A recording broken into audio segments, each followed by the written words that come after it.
Autoconocimiento. El autoconocimiento es el resultado de un proceso reflexivo mediante el cual la persona adquiere noción de su persona, sus cualidades y características. ¿Por qué es importante lograr el autoconocimiento? Alejandro Magno decía que conocerse a uno mismo es la tarea más difícil porque pone en juego directamente nuestra racionalidad, pero también nuestros miedos y pasiones. Si uno consigue conocerse a fondo a sí mismo, sabrá comprender a los demás y la realidad que los rodea. Como todo proceso, el autoconocimiento tiene diversas fases. La autopercepción es la manera como te ves a ti mismo, como percibes tu ser. Así se forma tu autoimagen. La autoobservación va a ayudar a conocernos a nosotros mismos, ya que nuestras propias variables internas nos van a ofrecer datos sobre por qué nos comportamos de una manera determinada. Memoria autobiográfica nos ayuda a recordar qué nos ha sucedido en nuestro pasado en un momento y un lugar específicos. Autoestima es el aprecio y valoración que cada uno tiene por sí mismo. Autoaceptación significa reconocer que somos valiosos y dignos de ser queridos y respetados a pesar de no ser perfectos.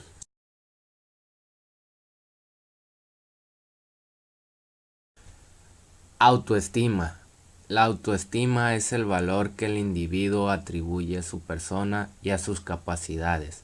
Es una forma de pensar positivamente, una motivación para experimentar diferentes perspectivas de la vida, de enfrentar retos, de sentir y actuar, que implica que nosotros nos aceptemos, respetemos, confiemos y creamos en nosotros mismos. Existen dos tipos de autoestima. Autoestima alta, que tiene las siguientes características: seguro acerca de quién es y seguridad en sí mismo, capaz de tener intimidad en sus relaciones, capaz de mostrar sus verdaderos sentimientos, capaz de reconocer sus propios logros, habilidad de perdonarse y perdonar a los demás, personas que le dan la bienvenida a los cambios. Las características de la baja autoestima son: inseguridad acerca de quién es usted y falta de confianza en usted mismo, problemas de intimidad en relaciones, esconder los verdaderos sentimientos, inhabilidad de premiarse a usted mismo por los logros, inhabilidad de perdonarse a usted mismo y a los demás. Tipos de máscaras de baja autoestima: la belleza, éxitos profesionales, economía y posiciones, narcisismo, inestabilidad amorosa. Falsa autoestima. En ocasiones se crea una imagen como protección para que no nos hagan daño y sobre todo para aparentar que no tenemos problemas de inseguridad. Muchas veces no se es consciente que es una herramienta para esconder la verdad. Es una máscara con la que tapar debilidades, sentirse a salvo y que los demás no se den cuenta de que las carencias o sensaciones de debilidad.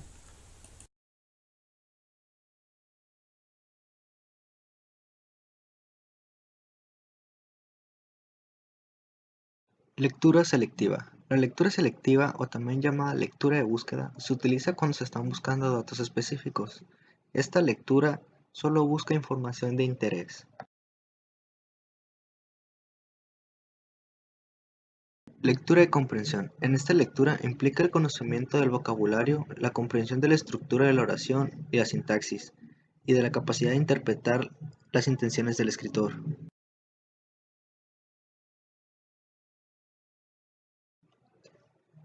Lectura crítica. En esta lectura, el lector analiza el texto y no lo acepta como una verdad absoluta.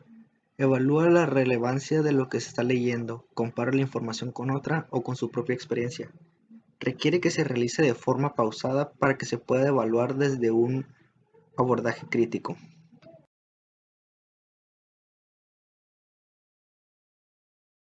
Comprensión lectora.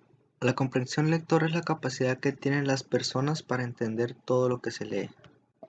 La comprensión lectora consta de tres tipos de lectura: la lectura selectiva, la lectura crítica y la lectura de comprensión.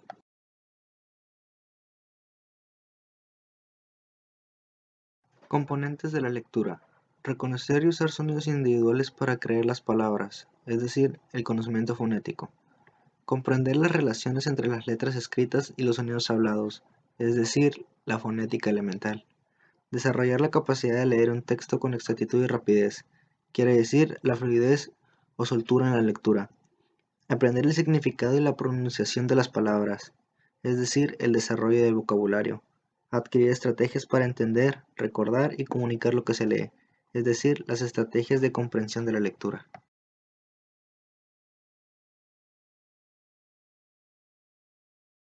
Resiliencia. La resiliencia es la capacidad para afrontar la adversidad y lograr adaptarse bien ante las tragedias, los traumas, las amenazas o el estrés severo.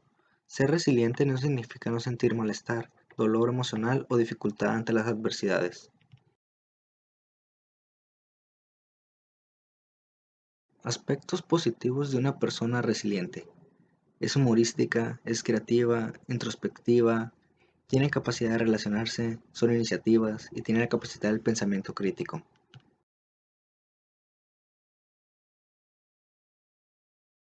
Motivación. La motivación son los impulsos que mueven a la persona a realizar determinadas acciones y persistir en ellas por su culminación.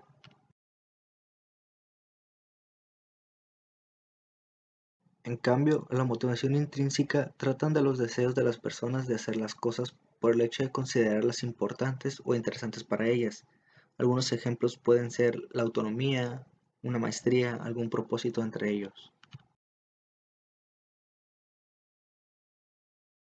La motivación extrínseca se genera por las influencias externas al individuo. Estos pueden ser el dinero, el tiempo de trabajo, viajes, coches, etc. Falta de empatía. Cuando una persona no tiene empatía, está principalmente centrada en sí mismo, en satisfacer sus deseos y en su propia comodidad. No se preocupa por lo que los demás puedan estar sintiendo y no puede tener una respuesta empática ante ellos.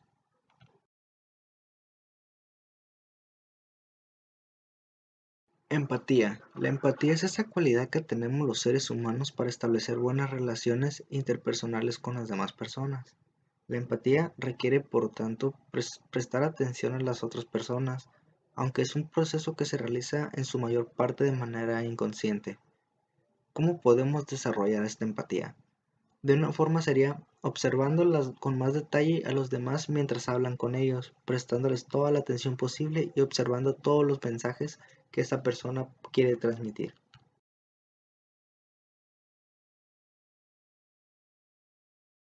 ¿Cómo podemos reafirmar la empatía en nuestra persona? Una parte sería procurar sonreír siempre, no hacer juicios prematuros, si tienes un mal momento expresarlo con cortesía, aprender a escuchar a los demás e infundir ánimo también.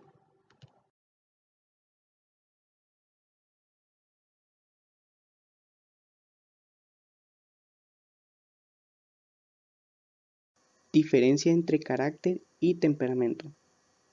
El temperamento se asocia al genotipo y el carácter al fenotipo de un individuo, mientras el temperamento es un componente heredado bastante fijo. El carácter resulta del encuentro entre lo heredado y lo social, es decir, se forja mediante el aprendizaje.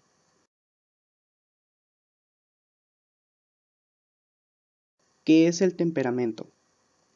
El término temperamento refiere al componente fisiológico y, en gran medida, estable y hereditario, de los rasgos afectivos y dinámicos. Este es el esqueleto o armazón más o menos fija que subtiene el desarrollo de las formas concretas.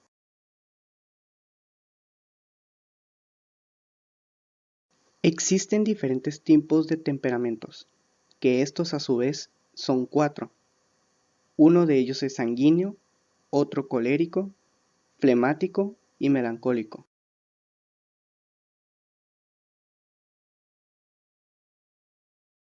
El temperamento sanguíneo.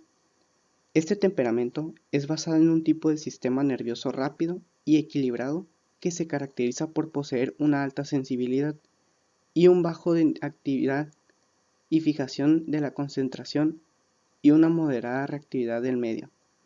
Algunas de las características del temperamento sanguíneo son que se puede tratar de una persona cálida, campante, vivaz y que disfruta de la vida siempre que se pueda.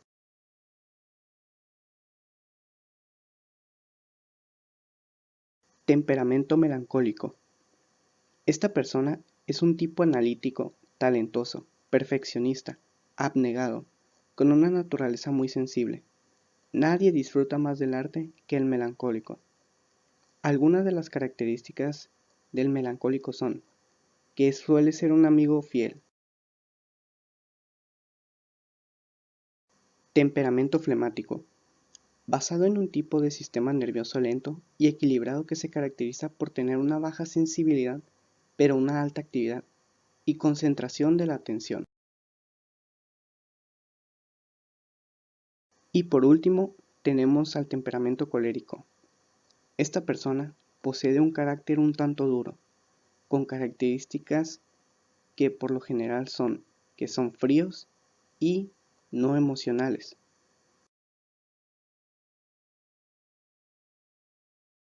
¿Qué es el carácter? El concepto de carácter designa la forma individual que el componente afectivo dinámico del comportamiento adopta en el hombre. Este término implica rasgos tal como aparecen en el fenotipo, es decir, en el individuo tal y como se construye. Carácter amorfo.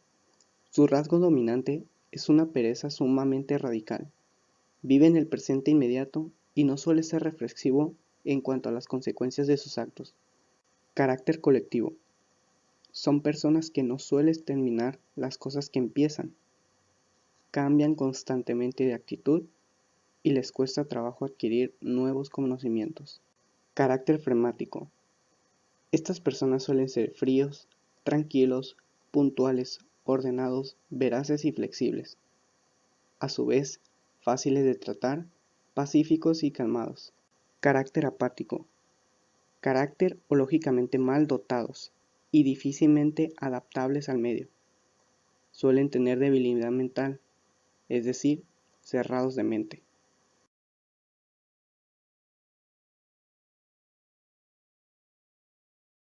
¿Qué es la inteligencia emocional?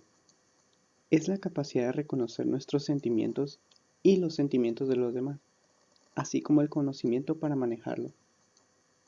La inteligencia emocional es considerarse por muchos autores como una habilidad básica, que incluye el desempeño de todas las tareas de índole cognitivista. La inteligencia emocional también se refiere a la habilidad para percibir, entender, razonar y manejar las emociones de uno mismo y de los demás, citando aquí a Goleman en el año 2007. Diferencia entre emociones y sentimientos. Emociones son expresiones físico-psicológicas, biológicas y de estados mentales, impulso momentáneo, producto de un estímulo externo. Sentimiento viene del verbo sentir y se refiere a un estado de ánimo afectivo, por lo general de larga duración, que se presenta en el sujeto como producto de las emociones que le hace experimentar algo o a alguien.